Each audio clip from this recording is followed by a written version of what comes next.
அரசியல் கேள்வி கேட்டீங்க. மோஸ்ட்லி அரசியல் கேள்விய நான் தவிர்த்துறது. இருந்தாலும் கேட்டதுனால சொல்றேன். பிரபாகரன் அவர்கள் வந்துட்டு ம், ம். அந்த இடத்துல இருந்து நீடிப்பார் அந்த கட்சியில.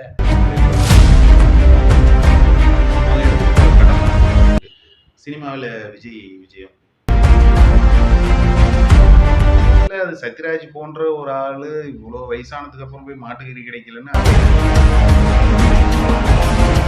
இந்த விஷயத்த பத்தி என்ன கடுமையான தண்டனை என்ன இருக்கு? தூக்கு தண்டனை தான். உடனே தூக்குல போடணும். இல்லன்னா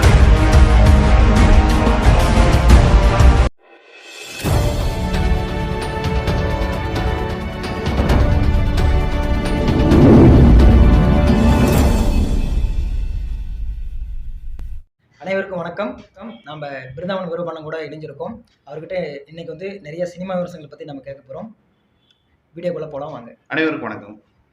வணக்கம்ண்ணா. வணக்கம். நல்லா இருக்கீங்களா? நல்லா இருக்கேன். ஓகேண்ணா. நீங்க எப்படி இருக்கீங்க? நல்லா இருக்கேண்ணா. குட்.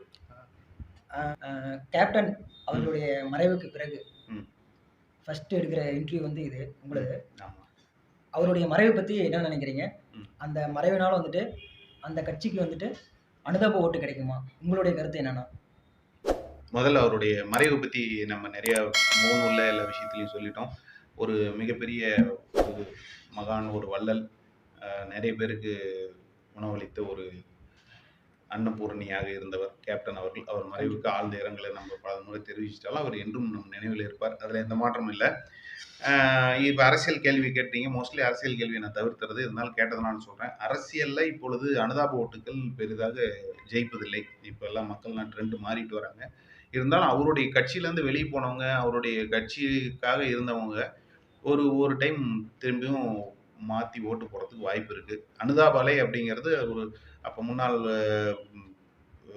தலைவர்கள் ஜெயலலிதா அம்மா இருந்திருக்காங்க, ராஜீவ்காந்தி இருந்திருக்காங்க. இவங்கெல்லாம் சடன் டெத் ஆனப்போ, கலைஞரையாக இருந்தப்போ கூட அது அனுதாப அலைகள் வந்தது. இப்பொழுது அந்த அளவுக்கு தாக்கம் இருக்குமா இந்த கம்ப்யூட்டர் காலத்தில், செல்ஃபோன் காலத்துலன்னு தெரியல. இருந்தாலுமே கண்டிப்பாக அவர் வாழ்ந்த வாழ்க்கைக்கு, கேப்டன் இருந்த ஒரு அற்புதமான அந்த வாழ்க்கைக்கு கண்டிப்பாக ஒரு ஏதோ ஒரு வகையில் ஓட்டு வங்கி அதிகரிக்குமா அப்படின்னு எனக்கு அந்த இடத்துல பார்த்தீங்களா, அவருடைய மகன் பிரபாகரன் அவர்கள் வந்துட்டு அந்த இடத்துல இருந்து நீடிப்பார் அந்த கட்சியில. உங்களுடைய கண்டிப்பா அவங்க தான் இப்போ அதை கொண்டு போய் அவங்க வேற யாரும் இல்லையே. ஒட்டுமொத்தமாக மோஸ்ட்லி அவங்க குடும்பம் தான் அதை எடுத்து பண்ணிட்டு இருக்கு. ஒரு இவராக இருக்கட்டும், சுதீஷ் அவர்களாக இருக்கட்டும், அம்மையார் பிரேமலதா அவர்களாக இருக்கட்டும், அவங்க மகன்களாக இருக்கட்டும், அவங்க எடுத்துகிட்டு போகிற கடமை அவங்களுக்கு இருக்குது. என்னதான் இப்போ வாக்கு வங்கி கணிசமாக குறைஞ்சிருந்தாலும் இந்த ஒரு அவருடைய பிராண்டு அவருக்குன்னு ஒரு ஒரு மிகப்பெரிய ஒரு உயிரியே கொடுக்கக்கூடிய ரசிகர்கள் என்ன இருந்துட்டு தான் இருக்காங்க. அவங்க வந்து கண்டிப்பாக கொண்டு போவாங்க. ஓகே.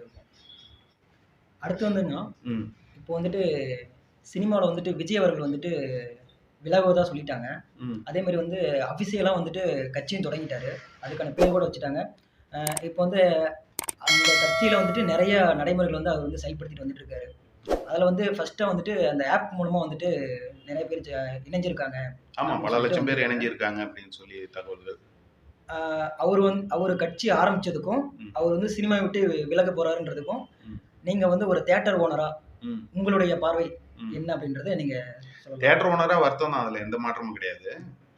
ஏன்னா ஒரு வசூல் சக்கரவர்த்தியா இருந்திருக்காரு. இன்னுமே அவர் ஒரு 20-30 படம் நடிச்சா கூட இன்னமும் அது கால் ஷீட்டு உடனே புக் பண்ற அளவுக்கு அவருக்கு மார்க்கெட் இருக்கு. இந்த சமயத்திலேயே மக்கள் தொண்டு செய்ய போயிருக்காரு. அது அவருடைய தனிப்பட்ட விருப்பம். எங்களை பொறுத்தவரை வருத்தம். ஆனா மக்களுக்கு, அவருடைய ரசிகர்களுக்கு இது ஒரு பெரிய ஒரு மகிழ்ச்சி. இத்தனை லட்சம் பேர் சேர்ந்திருக்காங்க அப்படிங்கிறது எல்லாருமே ஆச்சரியமா பார்க்குறாங்க. கண்டிப்பாக பொது சேவை செய்ய போயிருக்காரு. வாழ்த்து தான் சொல்லணும் நம்ம.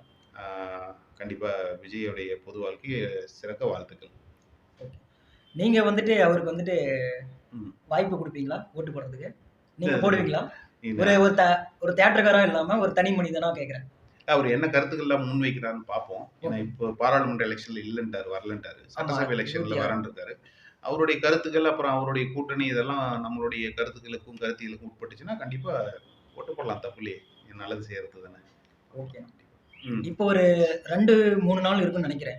ஒரு விஷயம் வந்து ஒரு கேள்விப்பட்டேன். அதாவது நடிகர் சத்யராஜ் அவர்கள் வந்துட்டு மும்பைக்கு வந்து ஏதோ ஒரு ஷூட்டிங்கா போயிருக்காரு. அங்க வந்துட்டு மாட்டுக்கறி கிடைக்கல, எனக்கு யாரும் கவனிக்கல அப்படின்ற மாதிரி ஒரு விஷயத்தை வந்து இவரு பேசாம இங்க சென்னையில இருந்தே மாட்டுக்கறி வாங்கிட்டு போயிருக்கலாம். அதுதான் பெஸ்ட். எல்லா இடத்துலயுமே கிடைக்குது. ஆனா அவர் மும்பை போயிட்டு எனக்கு மாட்டுக்கறி கிடைக்கல. இல்ல, நான் கூட இது ஃபேஸ்புக்ல போட்டிருந்தேன். அவர் போய் பால்தாக்கரை வீட்ல கதவு தட்டி மாட்டுக்கறி கேட்டிருந்தாருன்னா என்ன ஆயிருக்கும் அப்படின்ட்டு. அவரு உணவு அவருக்கெல்லாம் வந்து யாரும் குடுக்கலன்னோ, மறுக்கலன்னோ சொல்லல. அவர் போற இடத்தெல்லாம் அவருக்கு வேணுங்கிறது கிடைக்கணும்னா அவரு தான் எடுத்துட்டு போணும். கண்டிப்பா. இது மாட்டுக்கறிங்கிறது ஒரு பெரிய அரசியல் இருக்கு இதுல. இது இப்போ நெகட்டிவ் அரசியல் இருக்கு, பாசிட்டிவ் அரசியல் இருக்கு. அத வச்சு சம்பாரிக்கிறவங்களும் இருக்காங்க. அத வந்து இழக்கிறவங்களும் இருக்காங்க. இந்த சமயத்துல அது சத்யராஜ் போன்ற ஒரு ஆளு இவ்வளோ வயசானதுக்கு அப்புறம் போய் மாட்டுக்கறி கிடைக்கலன்னு அத பேட்டி சொல்லி, அத ஒரு விஷயமா நம்ம பேசுறதே நான் அப்ப அசிங்கமா அது வந்து நினைக்கிறேன். அரசியல் நோக்கத்தோட சொல்லியிருக்காருன்னு சொல்றீங்களா? மாட்டுக்கறி அரசியல் இருக்குல்ல. ஆமா. அதனால சொல்லுவாரு. அவர் டீக்கான்னு சொல்லிட்டு திரியிறாரு. ம். இருந்தாலும் அவரு மகனுக்கெல்லாம் வந்து பிள்ளையார் முன்னாடி வச்சு தான் திருமணமே பண்ணியிருக்காரு. அவரெல்லாம் நம்ம பெருசா எடுத்துக்கிறது இல்ல தம்பி. அவருடைய கருத்துக்கள்லாம் ரொம்ப ஒண்ணும் யாருக்கும் பெருசா உதவுற மாரி எனக்கு ஒண்ணும் தெரியல. அதனால நான் அது இவ்வளவுதான் அது ஒரு பதில். வேணும்னா அவரு எங்க போறாரோ, என்ன கறி வேணுமோ பெட்டி அவரே கட்டி எடுத்துட்டு எடுத்துட்டு போலாம். போயிட்டுன்றீங்க. ஆமா, அங்க போய் இல்லங்கிறத போய் இதெல்லாம் ஒரு விஷயமா நாம இன்னைக்கு எப்படி நம்ம எங்கேயாச்சும் போகும்போது நமக்கு தேவையான பொருட்கள்லாம் நம்ம எடுத்துட்டு போறோமோ, அது மாரி வந்து அவரும் எடுத்துட்டு போயிரணும். ஆமா. அப்படின்ற அது மாரி. என்ன மெடிக்கல் ஸ்டோர்ல கிடைக்கிற அந்த நம்ம பேராசிட்டமால் மருந்தா உலகம் ஃபுல்லா கிடைக்கிறதுக்கு. அது ஒரு கறி. எனக்கு கூட தான் ஒரு ஊருக்கு போனா சிக்கன் கிடைக்கும்னா, அத நான் ஒரு பதிவா போட்டுட்டு, அது ஒரு பேட்டி குடுத்துட்டு உட்காந்துட்டு இருக்கிறோம். நெக்ஸ்ட் வந்துன்னா, ம். இப்போ வந்து ஐபிஎல் வந்து ஸ்டார்ட் பண்ண போறாங்க. ம். நெக்ஸ்ட் வீக் நெனைக்கிறேன். ம். மார்ச் 22. மார்ச் 22. ம். அதுல வந்துட்டு நம்மளோட சென்னை சூப்பர் கிங்ஸ்ல வந்துட்டு ம். தோனி வந்துட்டு நீடிப்பாரா? சென்னை சூப்பர் கிங்ஸ் இந்த வருஷம் அவரு தான் கேப்டன். அவரு தான் இருக்க போறாரு. நீடிப்பாரான்னா என்ன கேள்வி இது? இப்போ வந்துட்டு அவரு இருக்காரு. ம். கேப்டனா இருக்காரு. ம். இந்த வருஷமே ரிட்டயர் போன டைமே அப்படிதான் சொல்லிட்டு இருந்தாங்க. ம். விலகுறதா சொல்லிட்டு இருந்தாங்க. இப்ப ம். இந்த வருஷமும் தொடர்ந்து விளையாடுவாரா? அவரு தான் கேப்டனா இந்த வருஷம் இருப்பாரு.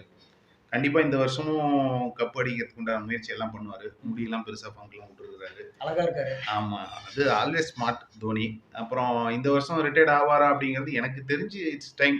இதுக்கு மேல அவரு சிஎஸ்கேல இருக்கணும், மென்டரா இருக்கணும், ஒரு கோச்சா இருக்கணும், ஏதோ ஒரு பேக்கிரவுண்ட்ல இருக்கணுமே தவிர கொஞ்சம் இளைஞருக்கு வழி விடுற டைம் வந்துச்சுன்னு தான் நெனைக்கிறேன். ம். ஆனா தொடர்ந்து விளையாண்டாலும் சந்தோஷப்படுற மொத ஆளா நானா தான் இருப்பேன். அதனால அது அவரு தான் சொல்லுவாரு. கண்டிப்பா இந்த சீசன் பாதிக்கு மேல போம்போதே அவருடைய இதெல்லாம் தெரிஞ்சிரும். என்ன பண்ண போறாரு அப்படின்ட்டு பொறுத்து இருந்து பார்ப்போம். Wait and see. ஓகே. ம். ஆனா இது வந்து பாத்தீங்கன்னா, ஒரு முக்கியமான ஒரு கொஸ்டினா உங்ககிட்ட நான் கேட்கிறேன். ம். இப்போ வந்து கொஞ்ச நாட்களா பார்த்தா வச்சுக்கோங்களேன், ம்.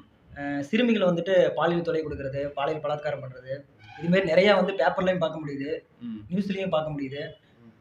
அதுக்கு வந்து நெறைய ஒரு கடுமையான தண்டனைகள் வந்து குடுக்கணும். ம். அப்படின்றது என்னுடைய பார்வையில நான் வந்து கேட்கிறேன். உங்களுடைய பார்வையில இருந்து நீங்க என்ன நெனைக்கிறீங்க? இந்த விஷயத்த பத்தி? என்ன கடுமையான தண்டனை என்ன இருக்கு? தூக்கு தண்டனை தான். உடனே தூக்குல போடணும். இல்லன்னா நெறைய விஷயங்கள் இருக்கு. அத நான் ஓப்பனா சொல்ல முடியாது. அந்த மாரி சித்திரவதை பண்ணி தான் அவங்கள வந்து இந்த பூமிய விட்டு நகர்த்தணும். இதுல சின்னது பெருசுலாம் கிடையாது. எந்த தண்டனையா இருந்தாலும் பெரிய தண்டனையா தான் இருக்கணும். அது நடந்தா தான் இந்த மாரி பாலியல் பலாத்காரங்கள், சிறுமிகள் உள்ள போறாங்க, உடனே வெளிய வந்துர்றாங்க. ஆனா அதுதான் அந்த ஃபேமிலி சட்டம். பத்தி அந்த பொண்ணுங்களோட அந்த ஃபேமிலி பத்தி யாருமே யோசிக்க மாட்றாங்க. சட்டம் அந்த மாரி வீக்கா இருக்கு. அதுக்கெல்லாம் சிறப்பான சட்டத்த நம்ம திரும்பி புதுசா ம். வகுக்கணும். வகுத்து கண்டிப்பா தண்டனை குடுக்கணும். இல்லன்னா பொதுமக்கள்லயே சேர்ந்து அந்த நபருக்கு தண்டனை குடுக்குற காலம் வெகு தூரத்தில் இல்லை. ஏன்னா இது எத்தன நாள் பொறுத்து பொறுத்து பார்ப்பாங்க. ஒரு மைனர் அப்படிங்கிறதுக்காக அவனுக்கு திருப்பி அவனுக்கு ஒரு தையல் மிஷின் வாங்கி குடுத்து, அவனுக்கு தொழில் கத்துக் குடுத்து, அவன ஒப்பேத்தி வெளிய அனுப்புறதுக்காக இருக்கு நம்ம கவர்மெண்ட், நம்ம சட்டம்லாம். அதனால கண்டிப்பா நடக்கும். சட்ட திருத்தம் கண்டிப்பா வந்தா முதல் ஆளாக ஆதரிப்போம் நம்ம. ஓகேண்ணா. இவ்வளோ நேரம் வந்துட்டு என்னோட கேள்விக்கெல்லாம் பதில் சொன்னீங்கண்ணா. ம். ரொம்ப நன்றிண்ணா. ம். ரைட்டு. திரும்ப ஒரு வீடியோல வந்து நம்ம சந்திக்கலாம். மிக்க நன்றி. இதுவரையிலும் பார்த்துட்டு இருந்த அனைத்து நண்பர்களுக்கும், நேயர்களுக்கும் மிக்க நன்றி. மீண்டும் சந்திப்போம். Thank you. இந்த சேனல் தம்பி வந்து ஆரம்பிச்சிருக்காரு. இந்த சேனலுக்கு வந்து உங்க ஆதரவு குடுங்க. சப்ஸ்கிரைப் பண்ணுங்க. பெல் பட்டன் அழுத்திக்கோங்க. அதுக்கு உண்டான லிங்க் எல்லாமே கீழ குடுத்துருவாரு. பார்த்துக்கோங்க. நல்ல பையன். டெவலப் பண்ணி விடுங்க. நன்றி.